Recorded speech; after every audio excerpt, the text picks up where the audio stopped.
नमस्कार, कसे आहात सर्वजण? मजेत ना? आशा करते की सर्वच मजेत असणार. मी अश्विनी तुम्हा सर्वांचे स्वागत करते माझ्या नवीन रेसिपी ब्लॉगमध्ये. मस्त कुरकुरीत, आतून पोकळ असे साबुदाणे वडे आज आपण बनवणार आहोत. मस्तच बघू शकता कसा कुरकुरीत असा आवाज येतोय आणि आतमध्ये बघा मस्त पोकळ असे हे साबुदाणे वडे तयार झालेत. खायला खूप टेस्टी लागतात. त्यासोबत खाण्यासाठी मस्त शेंगदाण्याची चटणी देखील आज बनवणार आहोत. तर चला पटकन रेसिपीला सुरुवात करूयात. आता साबुदाणा वडा बनवण्यासाठी मी इथे साबुदाणा आधी भिजत घालते. त्यासाठी 2 वाटी साबुदाणा घेतलाय.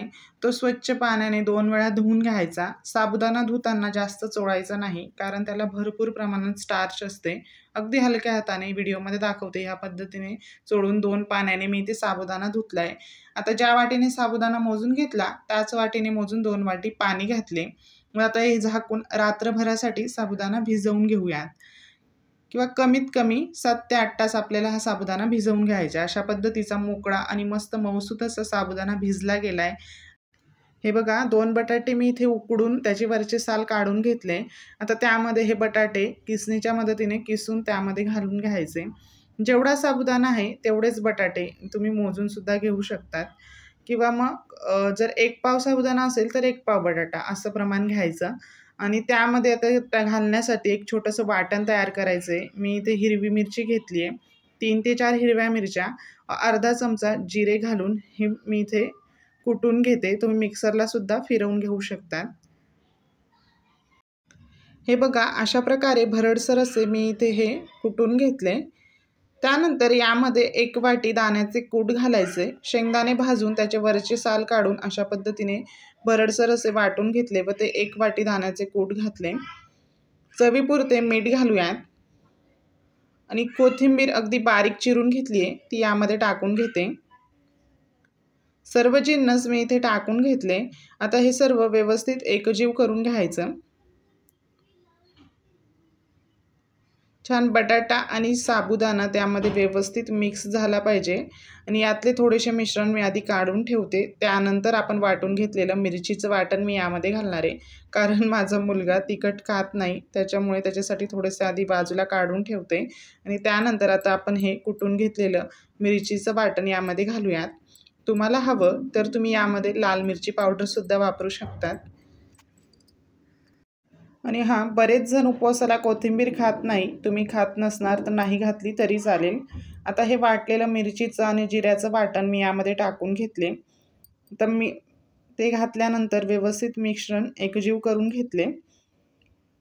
आता आपल्याला वडे बनवण्यासाठी मी इथे तेल गरम करून घेते.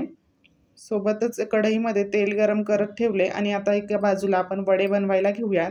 त्यासाठी एका वाटीमध्ये पाणी घ्यायचे आणि हाताला थोडे थोडे पाणी लावून आता वडे बनवून घेऊयात. हाताला पाणी लावल्यामुळे काय होईल ना, मिश्रण हाताला चिकटणार नाही आणि अगदी गोलाकार व्यवस्थित एकसारखे आपल्याला हे वडे बनवता येतील. प्रत्येक वेळेस अगदी थोडेसे हाताला पाणी लावून मग वडा बनवून घ्यायचा. छोटासा गोळा घ्यायचा, तो गोलाकार करून हातावर थापून घेतला. अशा पद्धतीने मी इथे हा वडा बनवून घेतला. अशाच पद्धतीने सर्व वडे मी आता इथे बनवून घेते.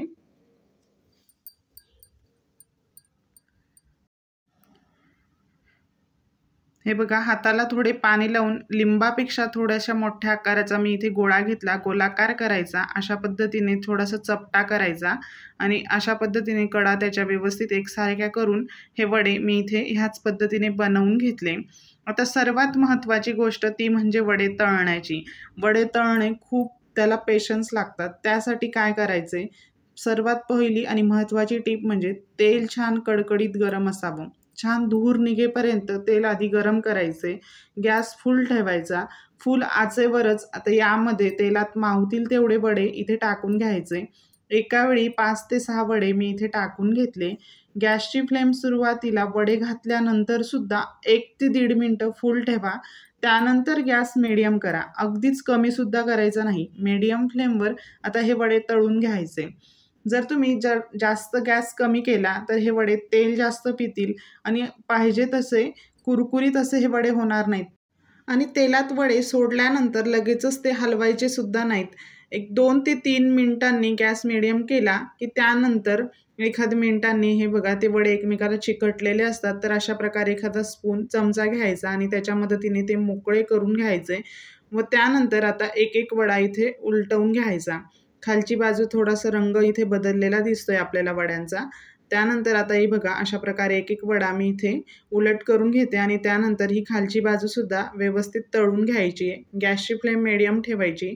मीडियम फ्लेमवर छान टोटल 10 ते 12 मिनिटं एवढा वेळ एवढे वडे तळायला लागतो। अगदी मस्त कुरकुरीत वडे तळले जातात। हे बघा वड्यांचा रंग आता इथे बदलला आहे आणि तेलातले बुडबुडे सुद्धा कमी झालेत, म्हणजे मस्त कुरकुरीत असे आपले हे साबुदाणा वडा इथे तयार झाला आहे। आता मी इथे एका जाळीवर हे काढून घेते, म्हणजे त्यातले एक्स्ट्राचे जे तेल असेल ते सुद्धा निथळलं जाईल। आणि हे वडे तळत असताना सोबतच अजून काही दुसरे वडे मी इथे बनवून घेतले होते। आता ते वडे सुद्धा आपण ह्याच पद्धतीने तळून घेऊयात। ते वडे तळतायत तोवर आता आपण त्यासोबत खाण्यासाठी मस्त शेंगदाण्याची आमटी किंवा शेंगदाण्याची चटणी बनवूयात। त्यासाठी मी 1 वाटी भाजून घेतलेले शेंगदाणे घेतलेत, 3 हिरव्या मिरच्या घेतल्यात व त्यामध्येच थोडीशी कोथिंबीर सुद्धा घालायची आणि सोबतच यामध्ये पाणी घालून आता हे मिक्सरला मी अगदी बारीक असं वाटून घेते। मी कढई दुसऱ्या गॅसवर इथे शिफ्ट केली आणि इथे एक आता छोटी कढई ठेवली, त्यामध्ये 1 ते 1.5 चमचा तेल टाकून घ्यायचे आणि त्यात आता आपण ही शेंगदाण्याची चटणी बनवून घेऊयात। तेल गरम झाले की त्यात थोडेसे जिरे घातले, जिरे छान तडतडल्यावर वाटून घेतलेले आता हे सर्व वाटण यामध्ये टाकून घ्यायचे आणि 2 ते 3 मिनिटं छान परतवून घेऊयात। तुम्हाला कितपत घट्ट किंवा पातळ ही चटणी करायची त्या अंदाजाने तुम्ही इथे शेंगदाणे घेऊ शकतात।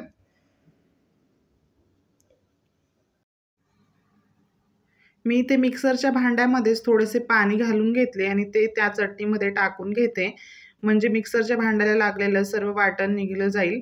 चवीपुरते मीठ घातले, अर्धा चमचा साखर, व्यवस्थित हलवून घेऊयात। तुम्हाला चटणीची कन्सिस्टन्सी कशी हवी आहे, खूप पातळ हवी असेल तर यामध्ये पाण्याचे प्रमाण वाढवू शकतात आणि सोबतच यामध्ये अर्धा लिंबाचा रस घालायचा।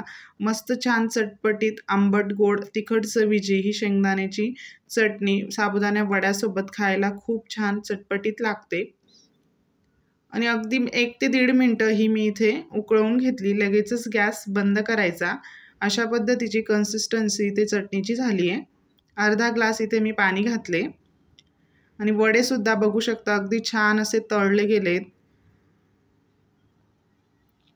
अशाच प्रकारे आता सर्व वडे आणि चटणी सुद्धा आपली इथे तयार झाली आहे।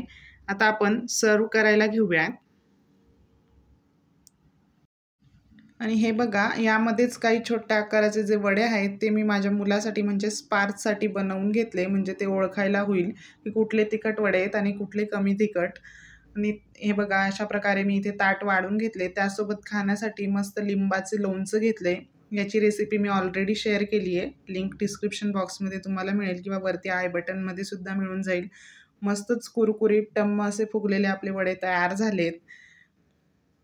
रेसिपी आवडली असेल तर व्हिडिओला लाईक करा आणि जास्तीत जास्त शेअर करा। मी पुन्हा भेटते पुढच्या रेसिपीमध्ये, तोपर्यंत बाय बाय।